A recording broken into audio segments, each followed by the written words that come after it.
Oui, Père, nous avons besoin d'être arrosés de ta puissance ce matin. Nous avons besoin que tu ouvres nos cœurs vers toi. Parce que nous sommes venus devant toi, Seigneur. Toi qui as accepté d'être crucifié sur la croix de Golgotha à cause de nos péchés, Seigneur. On t'a fouetté. On a craché sur toi. Tu as été humilié à cause de nos péchés, Seigneur. C'est pourquoi ce matin, Seigneur, toi qui mérites d'être élevé, d'être loué, parle-nous maintenant, Seigneur. Nous avons besoin de t'écouter. Nous sommes venus nous ressourcer à la source d'eau. Père, l'instrument que tu as choisi pour nous ce matin ne puisse pas nous parler des opinions des hommes. Tu nous parles de ta pensée. Le peuple a besoin d'écouter ta pensée ce matin. Parle maintenant à nos cœurs. Parle parce que tu es le Dieu inchangeable, incontournable. Nous applaudissons très fort pour le Seigneur. Alléluia, alléluia.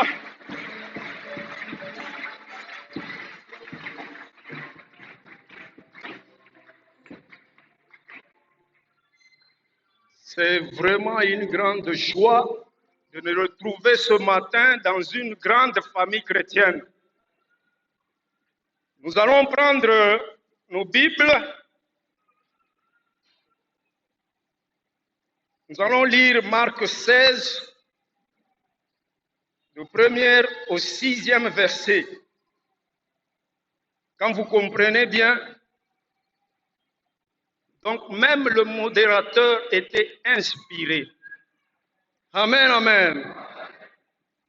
Parce qu'avant de commencer la prière, c'est le verset de base qu'il avait pris, comme si on était ensemble avec lui.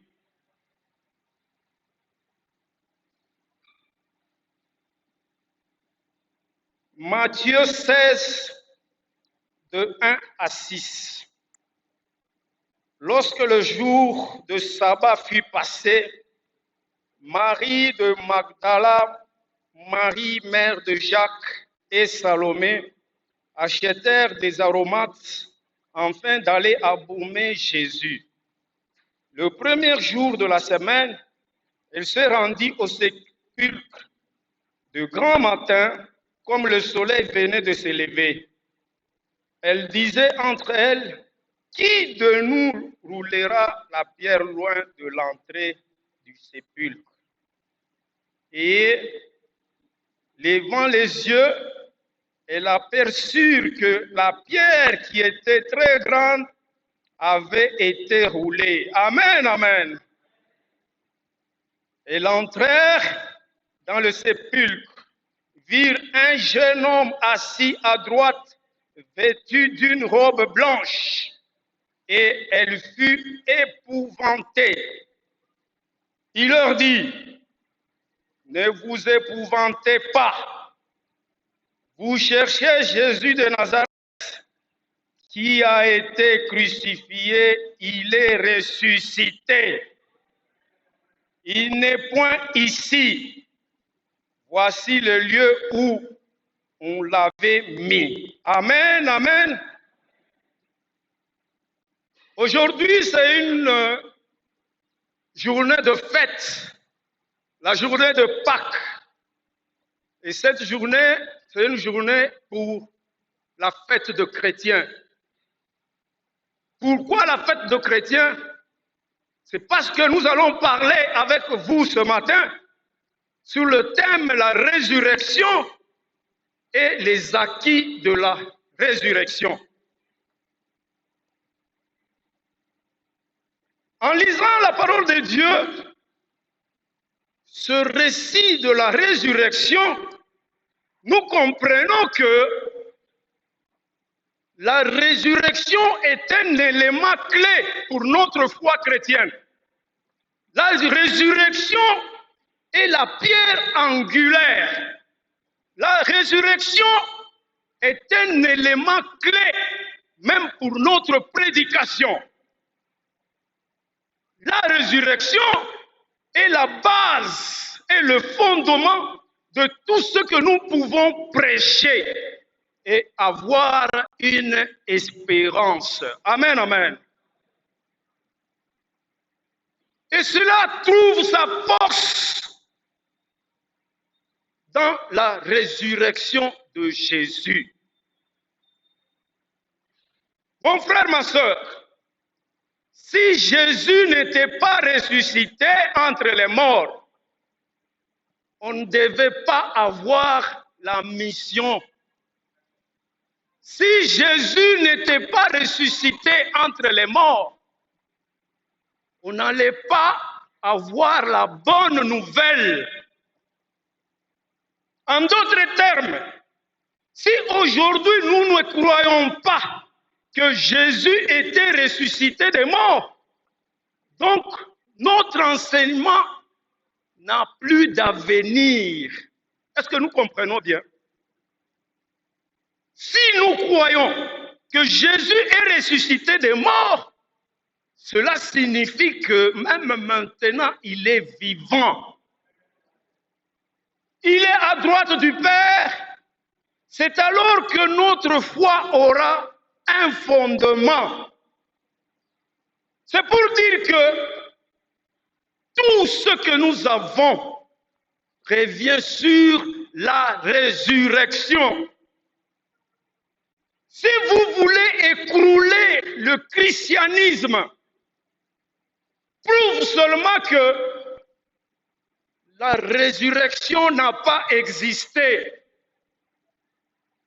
Si vous voulez écrouler le christianisme, prouve seulement que la résurrection n'a pas eu lieu. J'étais en train de lire un écrivain qui n'aimait pas les chrétiens. Cet écrivain, il était en train de critiquer tout ce que Jésus a fait sur la terre. Mais, écoutez-moi, en parcourant ce livre, j'ai trouvé que cet écrivain était buté à un problème. Quel est le problème? Il a manqué de preuves pour contourner la résurrection de Jésus. Il a manqué de preuves.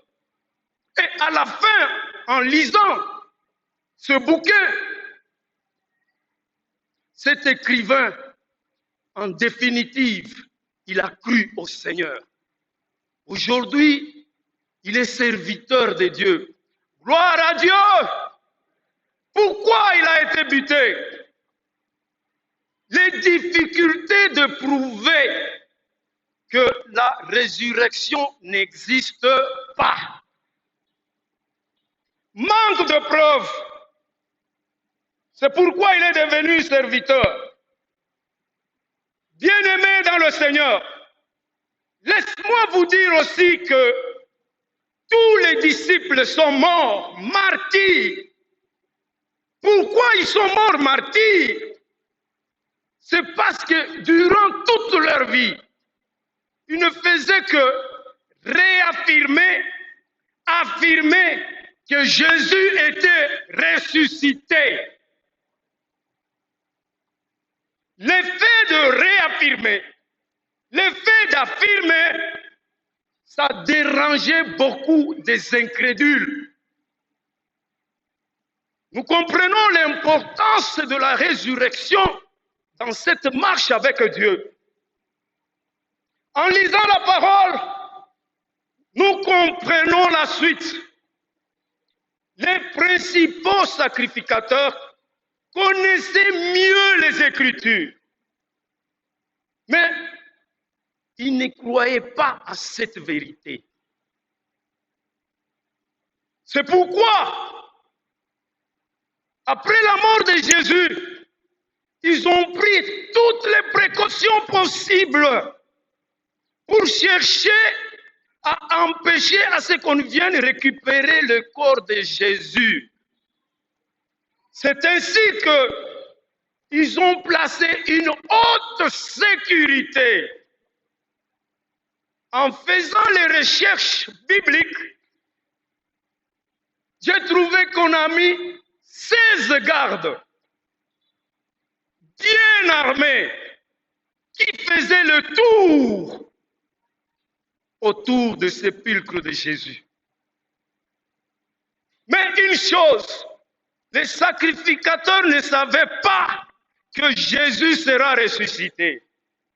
Malgré la présence des gardes au tombeau, mais seul Jésus connaissait, je dis bien seul Dieu connaissait que Jésus sera ressuscité. C'est pourquoi nous devons savoir aucune force, aucune organisation humaine n'empêchera l'accomplissement des promesses de Dieu dans votre vie. La résurrection est arrivée pourquoi? Cela est arrivé parce que l'heure fixée par le ciel était déjà arrivée. Et personne ne pouvait garder le corps de Jésus dans le tombeau. Personne.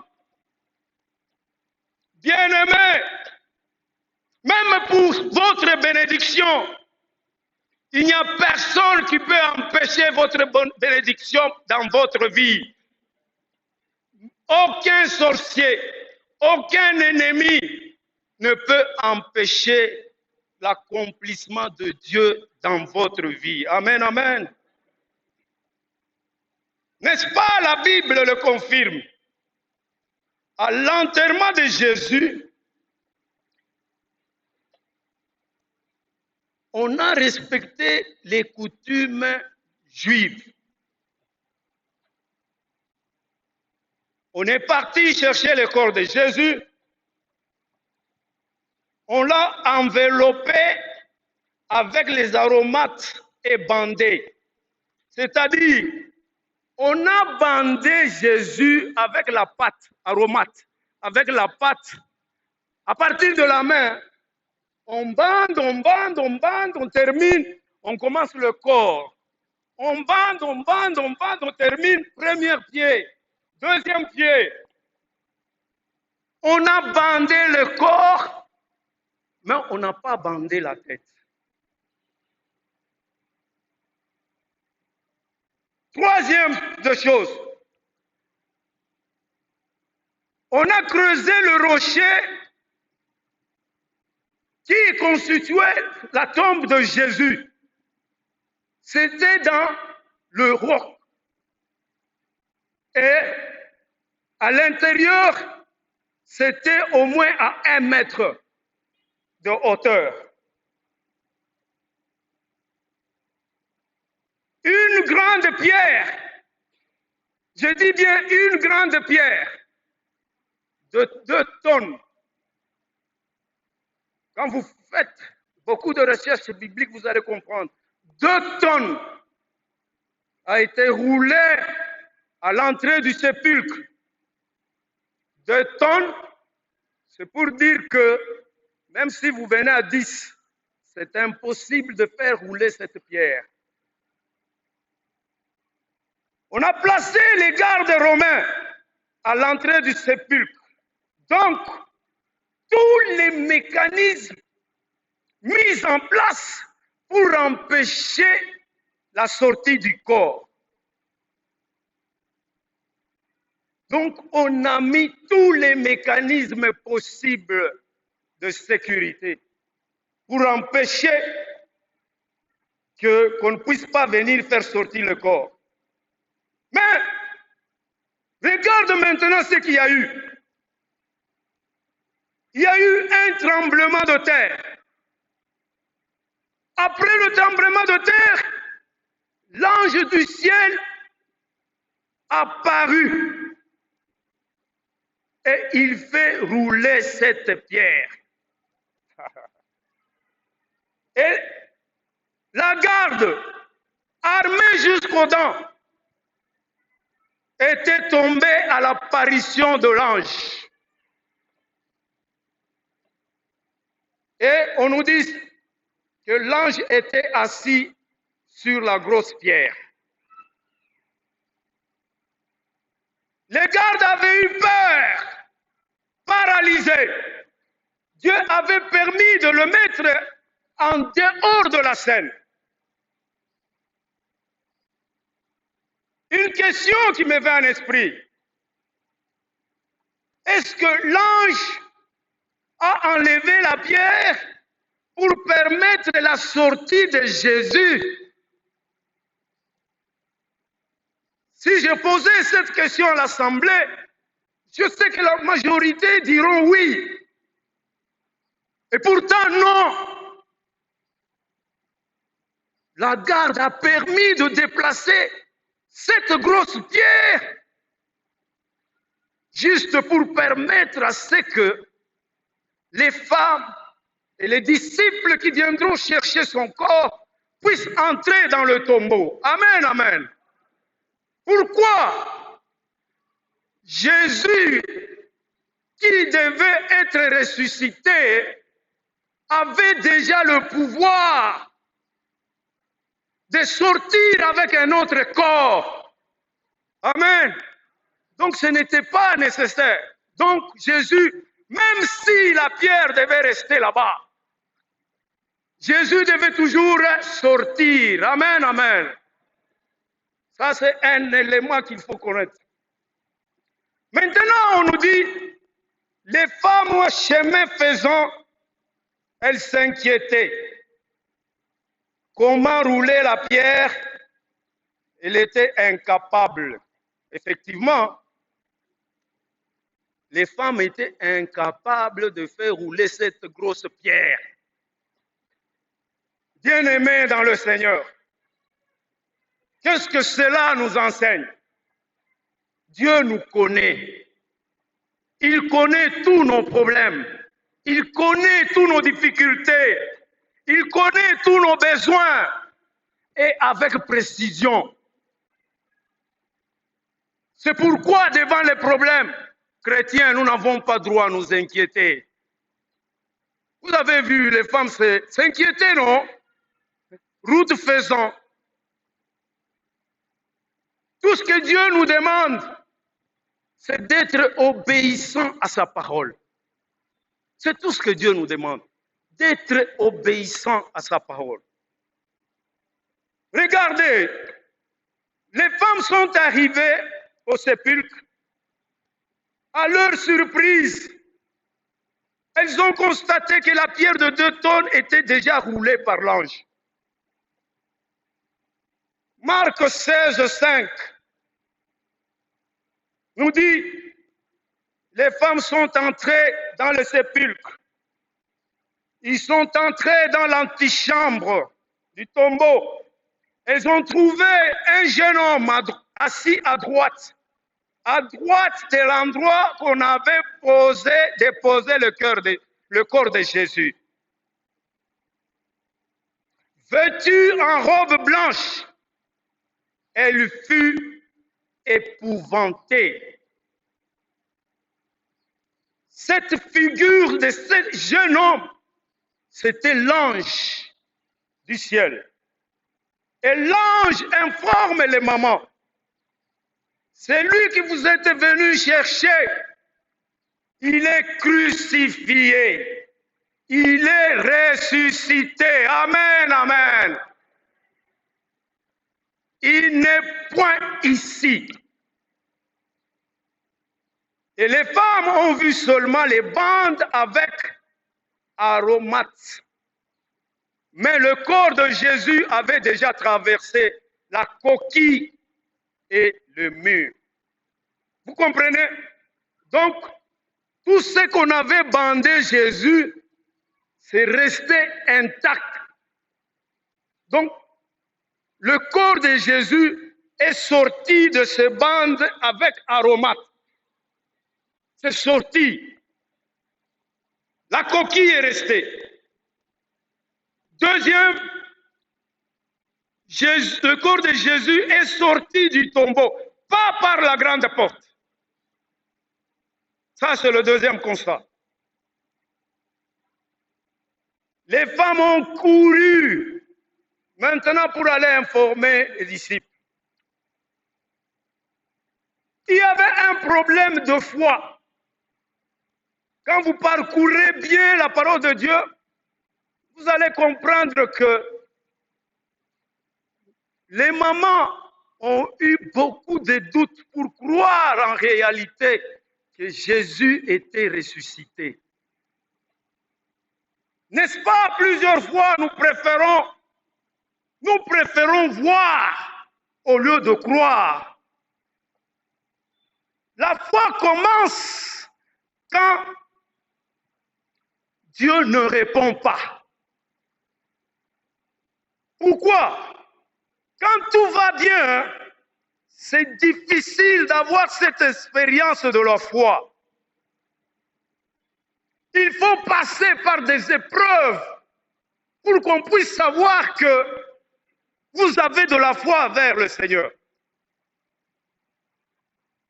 Je vais donner un exemple. Aujourd'hui, vous avez beaucoup de moyens. Pour qu'on dise que vous avez la foi, ça va être un peu difficile. Mais néanmoins, quand vous êtes en difficulté, on vous paye. Vous avez les scolarités à payer. Vous avez les enfants malades. Et vous avez un dossier à la justice. Quand tu regardes ton salaire, en toi-même, tu te dis, ça n'ira pas. C'est dans les difficultés qu'on peut connaître ces messieurs à la foi. Pour faire sortir le 1/10, donner à l'église, ça va être un problème. Parce qu'en toi-même, tu vas te dire, mais ce que je dois toucher, par rapport à tout ce que j'ai comme problème, c'est impossible. Amen, amen. Mais quand on a la foi, que c'est en donnant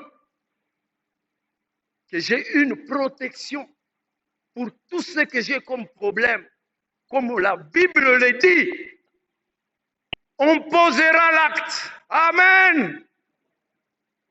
L'ange savait que les femmes étaient venues pour oindre le corps de Jésus. Donc les femmes ne sont pas parties au sépulcre pour constater la résurrection, non. Les femmes sont parties au sépulcre juste pour oindre le corps de Jésus. C'est ainsi qu'il a parlé avec eux. Mais les gardes étaient les témoins corrompus, car eux devaient publier l'information après la résurrection de Jésus. On nous dit qu'une partie des gardes sont partis voir les principaux sacrificateurs pour leur dire la réalité, pour leur dire la vérité de tout ce qui s'est passé au tombeau de Jésus. Ils ont expliqué qu'il y a eu tremblement, il y a eu apparition de l'ange, on a vu la pierre qu'on a déplacée. Malgré toutes les explications, les principaux sacrificateurs n'ont pas cru. Ils n'ont pas accepté. Je sais, avec leur administration organisée, ils avaient envoyé un comité, au comité de sacrificateurs pour aller vérifier si réellement ce que les gardes nous ont dit, c'est une vérité. J'ose croire, après leur retour, dans leur cœur, ils se sont dit, quelque chose s'est passé. Amen, amen. Ah. Pourquoi? Parce qu'ils savaient bien que les gardes qu'on a placés étaient compétents. Donc, il n'y avait même pas de doute. étaient des incrédules. Ils n'ont pas voulu seulement croire. Malgré toutes les qu'on a apportées, ils n'ont pas voulu accepter cette vérité. Mais ils ont préféré donner les moyens aux gardes. Voilà le problème. Ils ont donné des moyens aux gardes pour leur demander tout ce que vous venez de nous dire. Hein, vous devez sortir ici, aller mentir. Donc, on a donné les moyens pour déformer l'information. Amen, amen. C'est pourquoi nous devons faire très attention avec l'argent. L'argent peut manipuler plusieurs personnes. Il y a plusieurs personnes qui abandonnent d'appliquer la justice à cause de l'argent. N'oubliez pas, un incrédule, même si il va seulement vous critiquer.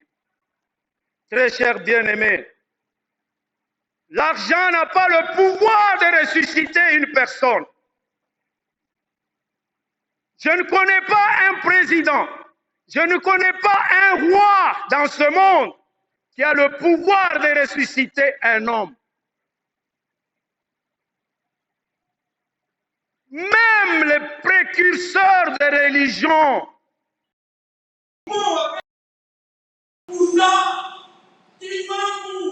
Sont morts, jamais ressuscités.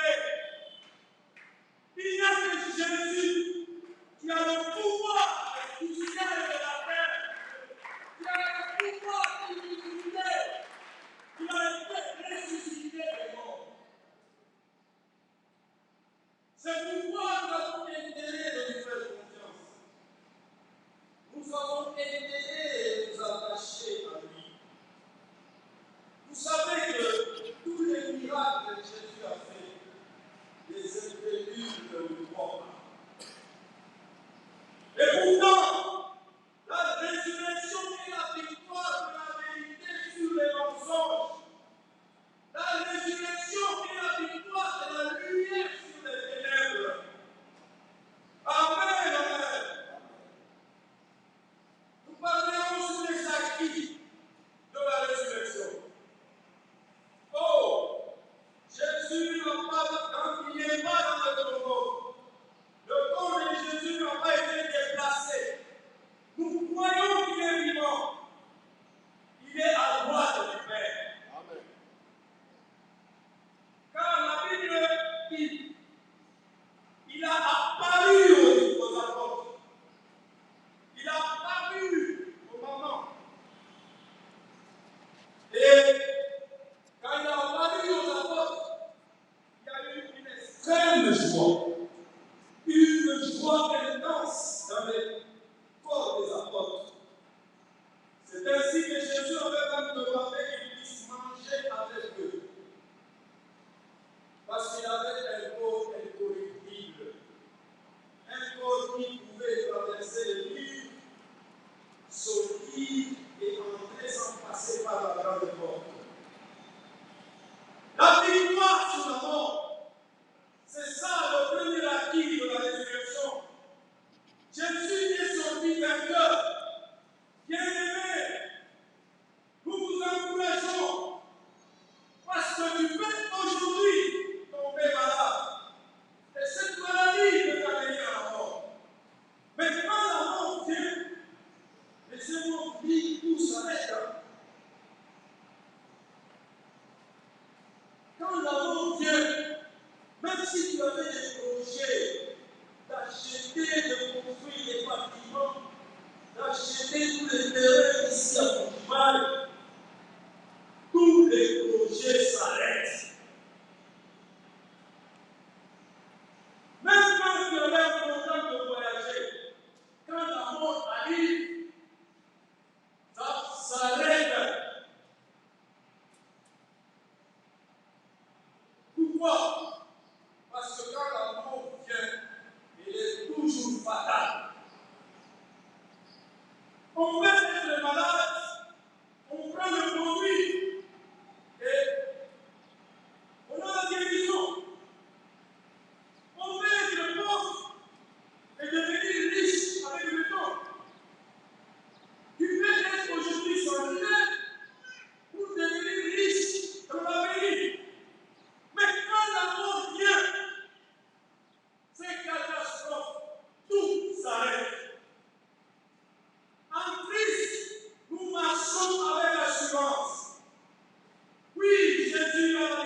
Romains 8, verset 11, il dit ceci.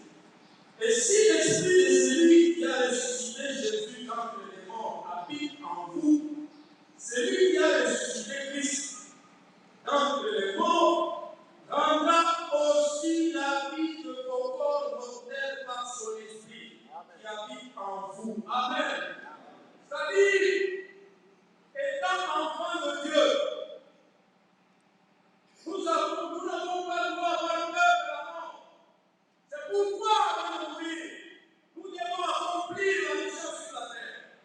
Car la résurrection, nous aurons un autre corps incorruptible qui nous permettra de nous déplacer sans bateau, sans avion, sans le moyen de transport. La Bible nous dit, l'esprit qui a ressuscité Christ, c'est le même esprit que nous avons. Dès que vous avez cet esprit, soyez sûrs, convaincus que vous avez la victoire sur la mort. N'est-ce pas, Corinthiens 5, 19 vous dit, c'est important qu'on lise. Corinthiens 15, 19 nous dit, si c'est dans cette vie seulement que nous espérons en Christ, nous sommes les plus malheureux de tous les hommes. Si c'est dans cette vie, cela veut dire, étant en Jésus, nous avons la victoire. Nous n'avons pas seulement de l'espérance sur cette vie. Nous devons nous encourager malgré la souffrance, malgré la persécution. C'est-à-dire, l'éternité nous attend avec un corps incorruptible. Un corps qui ne va pas se fatiguer, un corps qui ne tombera pas malade, un corps qui n'a pas peur de Covid-19. C'est pourquoi aujourd'hui, tu peux ne pas avoir une parcelle. Tu peux ne pas avoir une voiture, comme d'autres personnes. Tu peux ne pas être marié. Tu peux être marié, ne pas avoir les enfants. Mais, avoir Christ en toi, tu dois avoir une grande joie. Que je serai le délit d'un corps incorruptible. Voilà ce qui est important pour le premier acquis de la résurrection. Ce premier acquis n'est pas conditionné par les moyens matériels. C'est pourquoi je dirais aux frères et sœurs, même si tu demeures encore dans ta terre, sois tranquille. Ce qui est important, c'est de connaître Jésus. Amen. Amen. Nous raisonnons ensemble comme les Romains. Si les disciples devaient voler le corps de Jésus,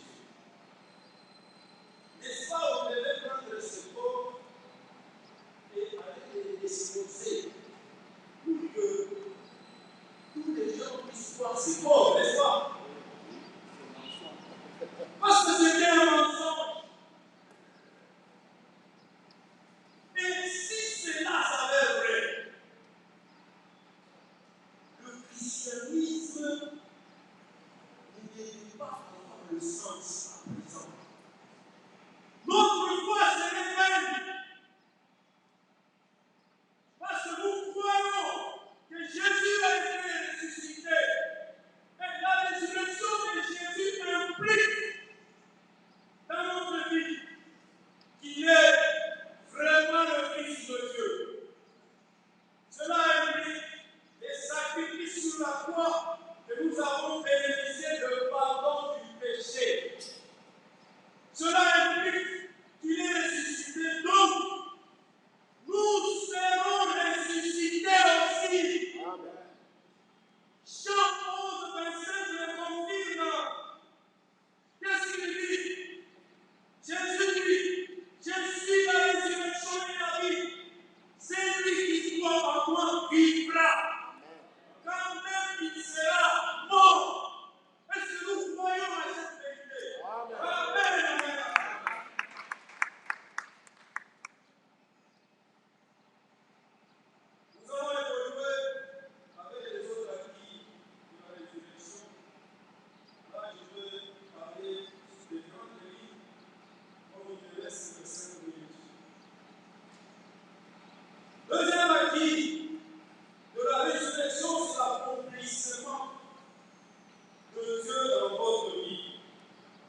Il fallait le Saint-Esprit que vous-même il est difficile pour que vous puissiez comprendre cette vérité.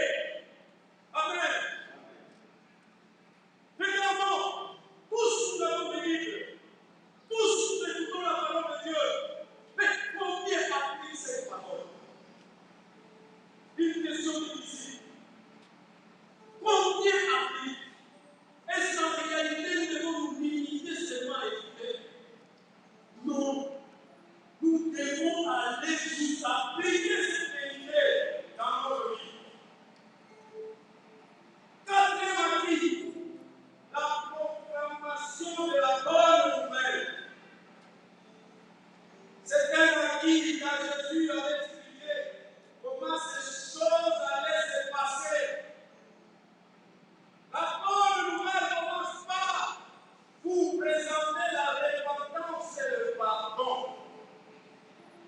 Amen. Là où il n'y a pas la repentance, là où il n'y a pas le pardon, c'est difficile. Chacun de nous va reconnaître ses péchés. Chacun de nous va reconnaître les erreurs. Soit s'affaisser, s'humilier, demander pardon au Seigneur. Et le dernier acquis, la promesse et l'accomplissement du Saint-Esprit. Ça continue toujours avec la suite du livre 24 de Verset 49.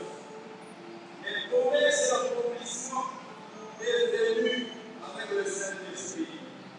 Jésus dit aux apôtres, mais vous êtes des témoins, mais j'enverrai le Saint-Esprit. S'il n'y a pas de promesse qui n'a pas traîné dans notre vie, s'il y a eu une promesse qui n'a pas tardé dans notre vie, s'il y a eu, Jésus n'est apparu aux apôtres 10 jours après, c'est le Saint-Esprit. Parce que quand il est mort, il n'a pas fait longtemps. Parmi les promesses de Dieu, il n'a pas fait longtemps. Il a apparu vite aux disciples. C'est la seule promesse qui n'a pas beaucoup traîné. Amen, amen. Nous avons bien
encore très fort de grâce.